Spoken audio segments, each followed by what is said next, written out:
Today is the 29th Sunday of the year. Our gospel text is taken from Mark chapter 10, verses 35 through 45. I love this text.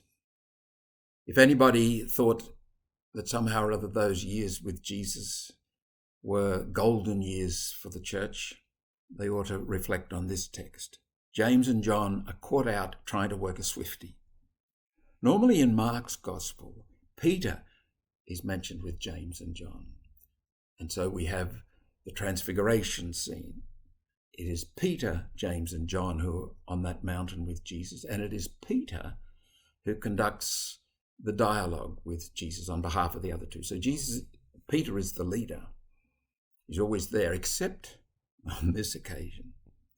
I think it's reasonable to assume that James and John had cut him out. They wanted to share the power. How pathetic. What an outrageous question to ask Jesus. Give us what we want. We want to be one on your left, one on your right when you come into your glory. Now, Peter, scholars tell us, is actually one of Mark's primary sources.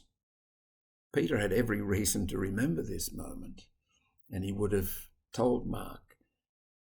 In Matthew blames James and John's mum.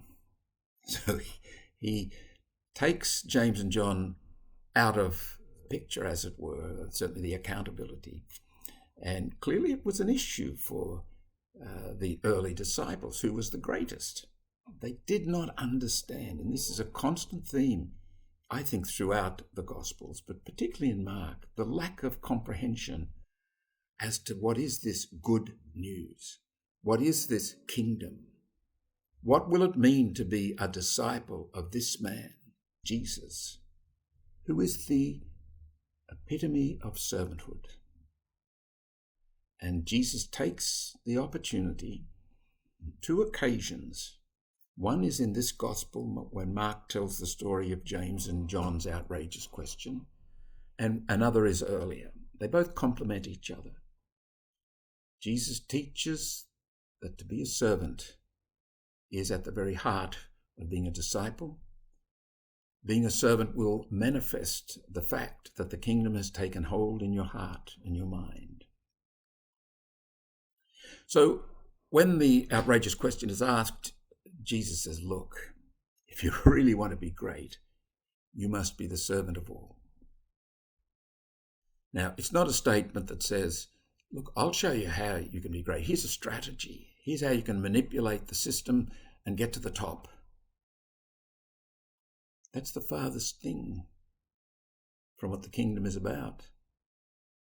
And it's a moment that reveals much, actually, for us who are onlookers, who are listeners. If you want to be great, truly great, in my sense of the word, you'll be the servant of everybody.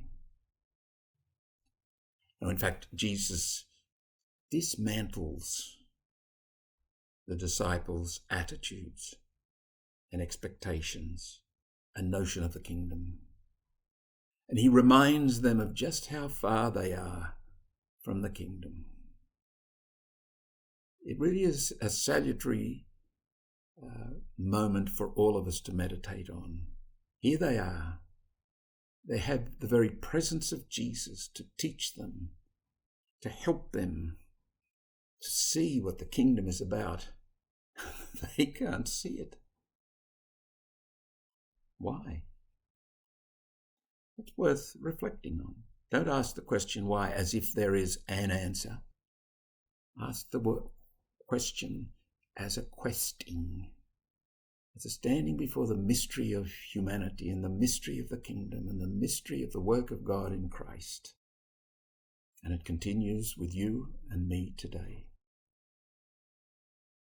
And so we have the second moment in which Jesus teaches about servanthood.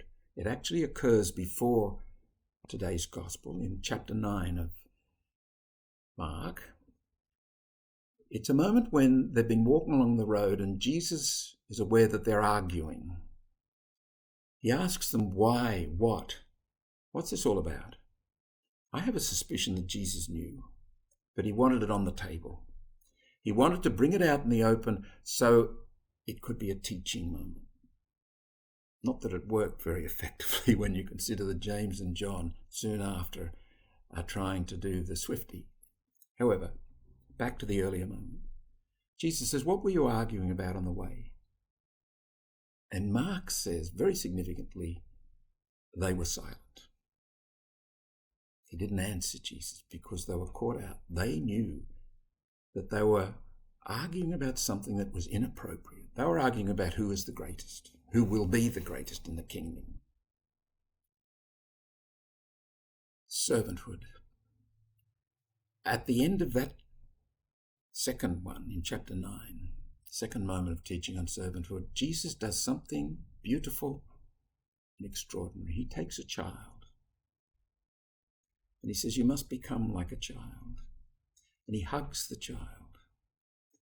And he says, if you want to enter the kingdom, this is what you must be like. It's a beautiful parable in action of servanthood. This is what it means to be a servant. I invite you to reflect on that moment, that action, the teaching of servanthood. What does it mean for you? Of what, of whom are you a servant? Jesus? The kingdom? Has the good news taken hold? Has it transformed your understanding of greatness? Has it brought you to a deep experience of being a servant?